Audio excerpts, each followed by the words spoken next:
Pozdravljeni, dragi moji. Zadnjič sem posnela video o kritiki, ki je bil precej odmeven in sem vam hvaležna za to, za vse komentarje, za vsa sodelovanja, za vse predloge. Se je pa zgodilo nekaj zelo zanimivega, ne? Prišlo je zelo veliko enih zasebnih sporočil, vaših zgodb, ker se niste želeli javno izpostavljati, kako so vas v bistvu starši kritizirali, in večina vas je napisala, zato pa jaz zdaj mojega otroka pohvalim čisto za vsako stvar. Zato bom danes govorila o nekem nasprotju kritike in to je pohvala. Strinjam se s tem, da je otroke treba pohvaliti, ampak pomembno je spet enako kot to, kako kritiziramo, je pomembno tudi, kako pohvalimo svojega otroka. Tisti, ki imate psa ali pa ki ste hodili v pasjo šolo, ste pogostokrat rekli besedo priden si in ste svojemu psu dali nek prigrizek za nagrado. Jaz sem absolutno proti takim pohvalam svojemu otroku. Naši otroci ne rabijo slišati besede priden si.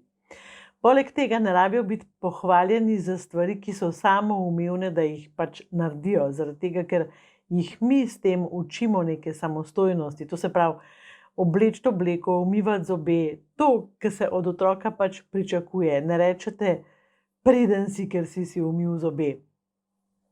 To nekako ne gre, ne? Je pa res, da otrok potrebuje biti reflektiran in potrebuje biti viden. To se pravi, to, da ga mi vidimo. In to je pomembna stvar. To se pravi, s tem, ko mi otroka vidimo, ga tudi spodbujamo in mu dajemo v bistvu nek smisel za to, da počne stvari. Zdaj, če grem nazaj recimo k umivanju zob, ne rečemo priden si, ker si umil zobe, prvič zaradi tega, ker to, da si umijem zobe, je neka osnovna stvar higiene in more priti v rutino, in zato pač me noben ne hvali, tako kot mene tudi zdaj, ko sem odrasla, noben ne pohvali, ker se zjutraj peljem v službo, je pa pomembno, da mi opazimo stvari, ki jih otrok naredi, in na njega to deluje kot ene vrste pohvala, To se pravi, a si umil zobe? Super. To je, vidim te, reflektiram te. Polno je nekih stvari, ki potrebujejo v bistvu neke vrste reflektiranost. Recimo imate otroka, ki se boji iti na tobogan, ali pa na vrtiljak, ali pa otroka, ki se boji žoge. In potem otrok recimo gre na tobogan in vi rečete, priden. Ne rečete tega, ker ni priden zaradi tega, ker je šel na tobogan, ampak rečete, lej, šel si na tobogan, bilo te je strah, a vidiš, da zmoreš? In pazite, tukaj še en zelo pomemben moment, vprašanje, a mi lahko poveš, kako se zdajle počutiš? In otrok bo sigurno začel razmišljati o občutku, ki ga ima v telesu, in tega nam zelo manjka. To se pravi, biti v stiku s svojim telesom, ko doživimo nek uspeh. Zdaj, majhni otroci nimajo besed za to, ampak še vseeno bomo z vprašanjem spodbudili to, da se bodo obrnili vase in da bodo zaznali ta prijeten občutek, ki so premagali strah, lahko da bodo zaznali nek dvojen občutek, neko tesnobo, lahko jim tudi pomagamo k temu, da v bistvu prepoznavajo svoje občutke v telesu, da se zavedajo svojih občutkov v telesu.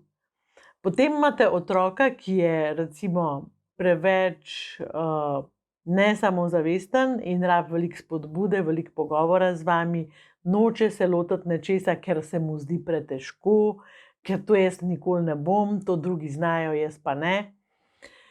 In vi ga pač spodbujate, dajlej, probi se, nič ne hudega, če ti ne rata, pač v življenju je vedno tako, in on se loti in mu uspe.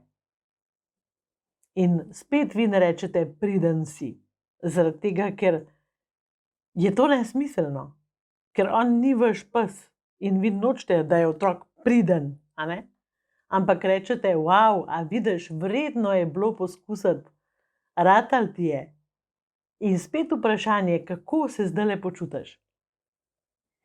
To so spodbudne stvari, ki delujejo na nas kot pohvala. Nekdo nas je opazil, nekdo nas je komentiral, nekdo nam je pomagal priti v stik z občutkom v telesu. In lejte, domača naloga. Otrok naredi domačo nalogo in mi rečemo priden si. Ali pa otrok pospravi kuhno in spet rečemo priden si. To ni nič. To je pač neka beseda, ki nikoli ne bomo vedeli, kaj pomeni. Ali pa peljete otroka v šolo ali pa v vrtec, mu rečete adijo, pa mu rečete zraven pa priden bod. Kaj to pomeni? Kaj ta beseda sploh pomeni, biti priden? A kdo ve? Če kdo ve, kaj to pomeni, naj mi napiše od spodaj.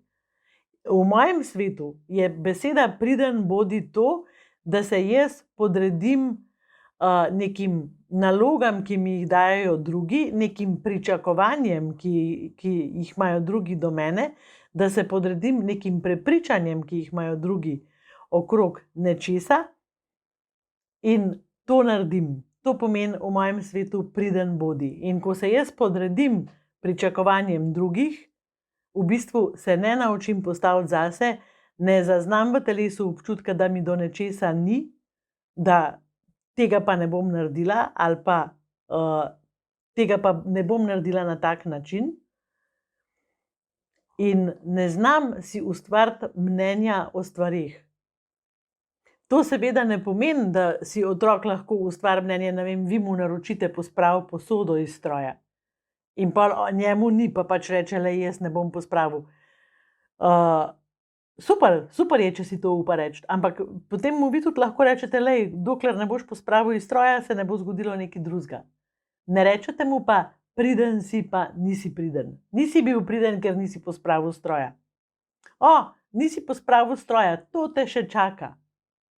Skratka, vztrajala bom pri tem, da dokončaš stvari. Ne bom pa hvalila za stvari, ki pač so neka naloga, ki jo imaš za narediti.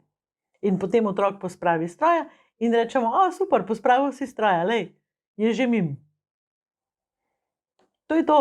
Vidim te, reflektiram te, opazim te, vprašam te, ko premagajo otroci strahove, anksioznosti, neke bitke sami s sabo, ne samo zavest, ko jim nekaj uspe, je zelo pomembno, da mi to vidimo in da to reflektiramo.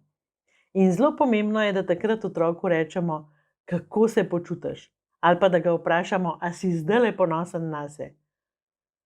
A se zdajle počutiš, kot da si zmagal. Pomagamo mu do tega notranjega občutka, da ga zna izreči. Ker to so tisti občutki, ki jim bodo kasneje v odraslosti in ki mimogrede nam zelo manjkajo, pomagali se odločiti, katere stvari so za njega dobre in katere niso. Kaj je tisto, ki z njim pač vibrira, jaz rečem temu, kaj je pa tisto, o čemer on lahko reče ne in pač se umakne stran. Veliko je enih zgodb okrog teh pohval.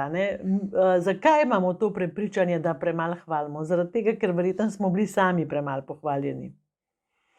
Ampak jaz dejansko vem, ker je bilo zelo moderno reči, pridna si, pa nisi pridna, pa kritizirati, pa hvaliti. In vem, da sem velikokrat slišala besedo, ko boš toliko pridna kot tvoja sestra, recimo.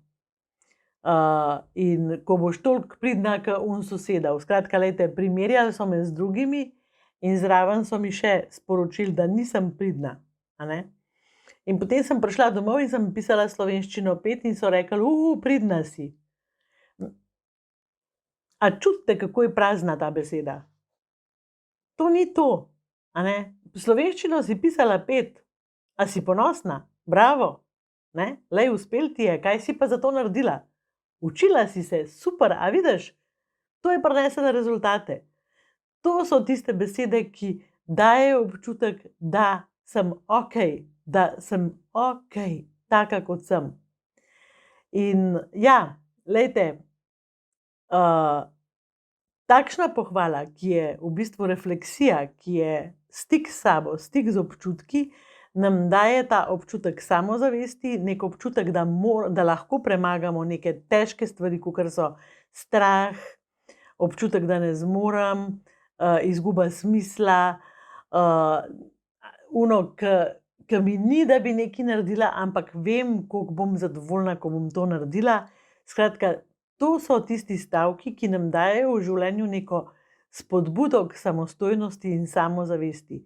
In ja, absolutno se strinjam, otrokom je treba velikokrat povedati, da vidimo njihova dejanja, da so ok in da se je vredno truditi. Ampak ne rabimo izgovarjati besede pridna si, ker ta beseda je prazna, nič nam ne pove. Hvala, ker ste z mano, hvala, ker me poslušate, hvala, ker me lajkate, hvala, ker spodaj komentirate videe, ker delite moje videe in ker skupaj z mano delate lepši svet.